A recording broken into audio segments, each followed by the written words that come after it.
para definirmos as estratégias de negociação com os Estados Unidos nessa guerra comercial que está sendo travada pelo governo Trump, é preciso encontrar um pouco as lógicas, né? As lógicas dessas medidas que o Trump vem tomando, não só em relação ao Brasil, mas em relação ao resto do mundo. Mas especificamente no caso brasileiro, algumas pistas a gente já tem. Claro que tem toda a questão política que tem sido usado como pretexto.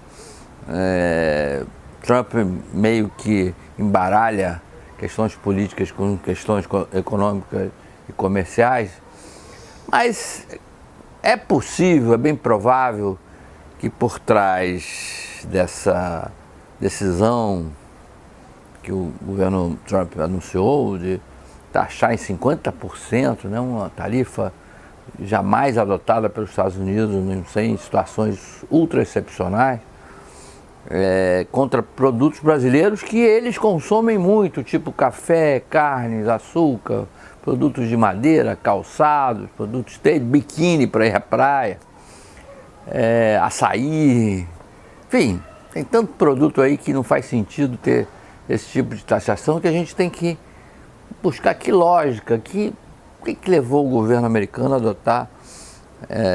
Será que o Brasil vai ser usado como exemplo, né, de punição, de país que está se afastando dos Estados Unidos? Não me parece isso não, porque o Brasil sempre esteve alinhado com os Estados Unidos historicamente, mesmo quando tivemos governos de esquerda ou governos que se aproximaram do países de terceiro mundo, enfim, que fizeram políticas que não agradavam tanto ao Departamento de Estado. Mas mesmo nesse movimento, o Brasil nunca deixou de ficar alinhado com os Estados Unidos. Na área militar, então, a gente sempre fez exercícios conjuntos, Forças Armadas do Brasil e dos Estados Unidos se cooperam mutuamente, enfim, tem uma relação muito próxima. Teve ali um pouco de distanciamento na Guerra das Malvinas, quando o Brasil apoiou a Argentina e os Estados Unidos estavam apoiando a Grã-Bretanha. Mas vamos voltar à questão da lógica da guerra comercial. O Brasil, nos últimos 30 anos, se tornou uma potência do agronegócio, né? Vocês forem ver na lista de produtos que o Brasil hoje se destaca, está sempre do primeiro ao quinto lugar, seja em produção ou em exportação de produtos relacionados ao agronegócio. Isso vem se destacando cada vez mais. E o que isso tem a ver com os Estados Unidos, um país fortíssimo, industrializado? Não. Estados Unidos sempre foram, quer dizer, ao longo do século XX, né, grande parte do século XX, foram o maior exportador de produtos agrícolas do mundo. Não só um grande produtor, como o maior exportador de produtos agrícolas. Ora, em muitos casos, o Brasil já superou os Estados Unidos na exportação. Exemplo, algodão, exemplo, milho, quase a soja, né? Soja em que os americanos dominavam o mercado. Como é que isso aconteceu?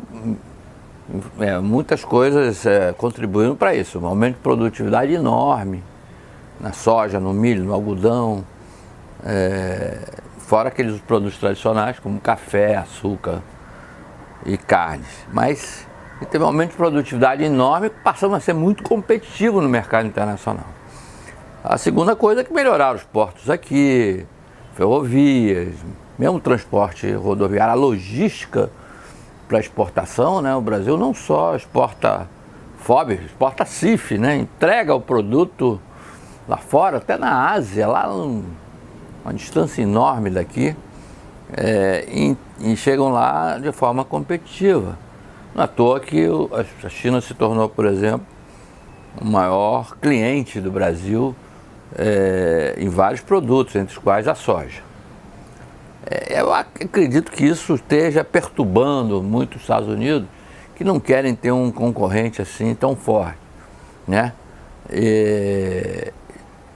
Eles vão continuar estimularam muito até com subsídios, a agroindústria lá nos Estados Unidos, né? E até tivemos entreveros em suco de laranja, em questões como algodão, né? O Brasil até ganhou na OMC um contencioso com os Estados Unidos. O Brasil quase não briga lá fora, mas quando briga com argumentos, né? E no caso do algodão, os produtores brasileiros receberam uma compensação pelos subsídios não autorizados, não reconhecidos como justos ou leais pelas regras da Organização Mundial do Comércio. Então, acho que essa questão do agronegócio vem incomodando muito os Estados Unidos e eu acredito que haja algum tipo de represália. Porque você taxar em 50% o café, o açaí, pescado, né?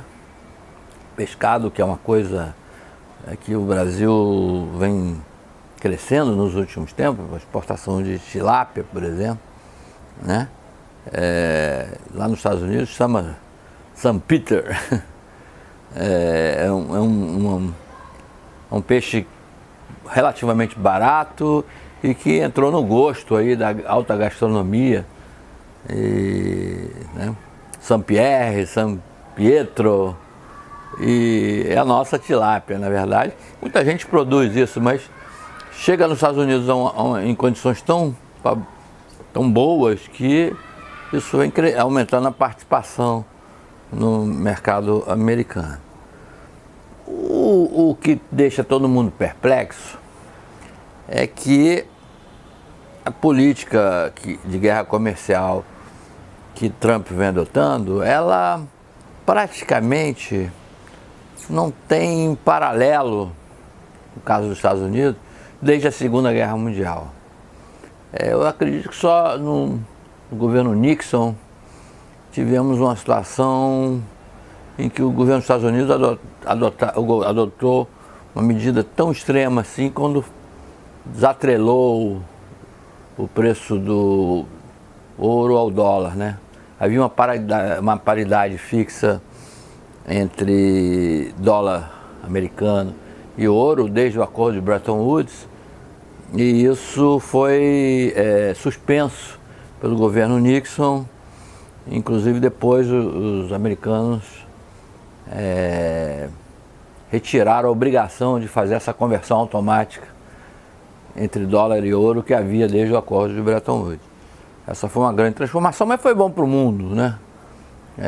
A gente perdeu a referência para as moedas fixas, mas os mercados foram depois se ajustando e hoje o câmbio flutua em quase todos os países, e isso foi bom para todo mundo. Mas naquele momento foi um impacto muito forte e o mundo ficou, por um determinado momento, sem parâmetros, sem regra, sem uma referência para a adoção do seu câmbio. Então eu não vejo outro momento tão grave quanto esse, em que os Estados Unidos adotaram isso na época, mas não, o efeito foi mais monetário do que comercial. No fim da Segunda Guerra Mundial, acho que o mundo muito sofrido com o que aconteceu, milhões de mortes, né? Mesmo os Estados Unidos, no envolvimento da guerra no Pacífico, na Europa, viram que tinham que contribuir para a paz mundial. E naquele momento, pelo menos aquele momento imediato, se pensava que era possível ter uma coexistência pacífica com a União Soviética, né, com os russos, que tinham sido temporariamente aliados. Só a partir da Guerra Fria que a coisa foi tensionando.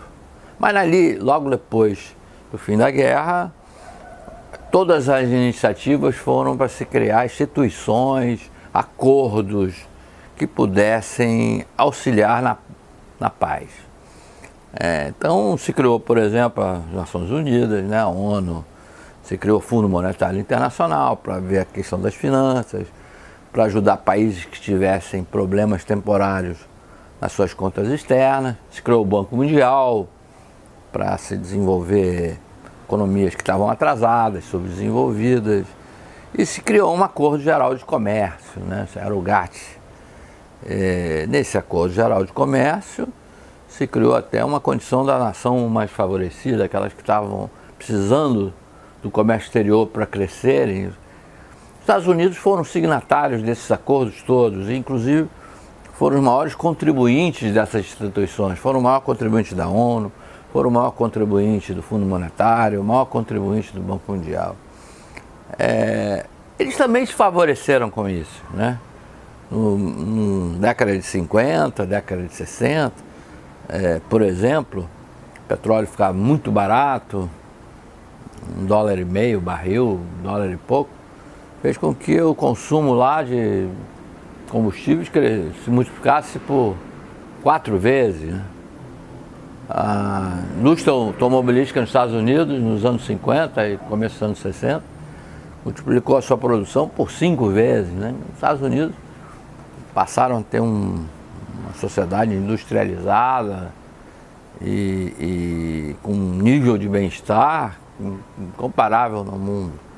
Quer dizer, então, esse processo de harmonia no comércio, na área financeira, também favoreceram os Estados Unidos. Claro que com o tempo o mundo foi mudando, né? O próprio surgimento da China, a criação da União Europeia, países que estavam muito atrasados, tipo o Brasil, ganharam impulso em diversas áreas, até na produção industrial, né? Produção de aço, produção de automóveis, produção de navios, produção de aviões, coisas que não existiam lá nos anos 50, nos anos 40. Essa mudança fez com que os Estados Unidos se reposicionassem. Eles se voltaram mais para a geração de alta tecnologia, né? Internet, de onde é que surgiu a internet? Nos Estados Unidos. Telefonia celular, nos Estados Unidos. Tantas outras coisas.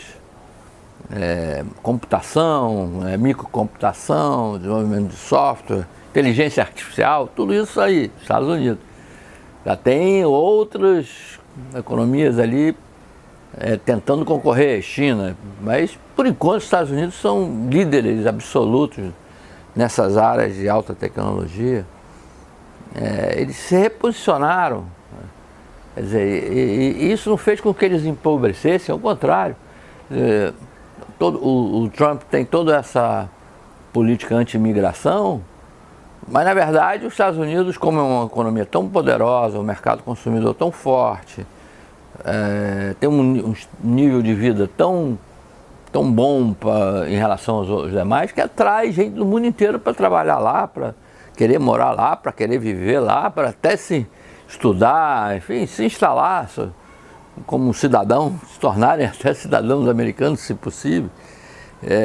Uma influência não só da América Latina, né? Gente do mundo inteiro quer ir para lá. Então é uma reviravolta do governo Trump em relação a tudo isso.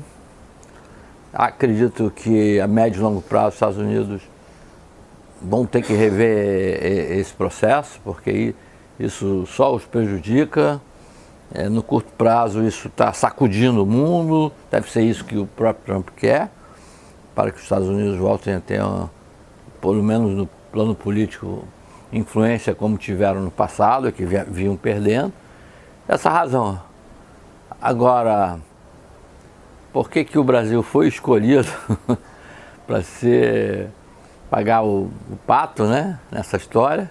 Isso para mim ainda é uma incógnita. Tomara que durante as próximas semanas a gente consiga abrir uma brecha para negociação. Não faz sentido você proibir empresas do Rio Grande do Sul de exportarem aquelas madeiras que fazem as cercas daquelas casas nos subúrbios das cidades americanas, né? Vão comprar isso da onde? Da Indonésia? Aonde mais? Né? Eles vão cortar suas florestas lá, estão brigando com o Canadá, então no Canadá eles não vão comprar. Açaí, vão comprar açaí da onde? Café, não tem da onde? Colômbia, Vietnã, açúcar, carne bovina, carne de frango, Frango até que eles quase não compram, mas carne bovina tem feito que até ovos o Brasil exportou para os Estados Unidos. Já vi um exemplo de uma empresa de Petrópolis, produz biquíni. 80% da produção dessa fábrica de biquíni vão para os Estados Unidos, quer dizer, porque os americanos querem usar esses biquínis que se usam na praia de Ipanema, na praia de Copacabana. Pelo menos algum público quer isso, né? E essa fábrica faz sob medida para ele. Por que vai proibir isso? Não faz sentido nenhum.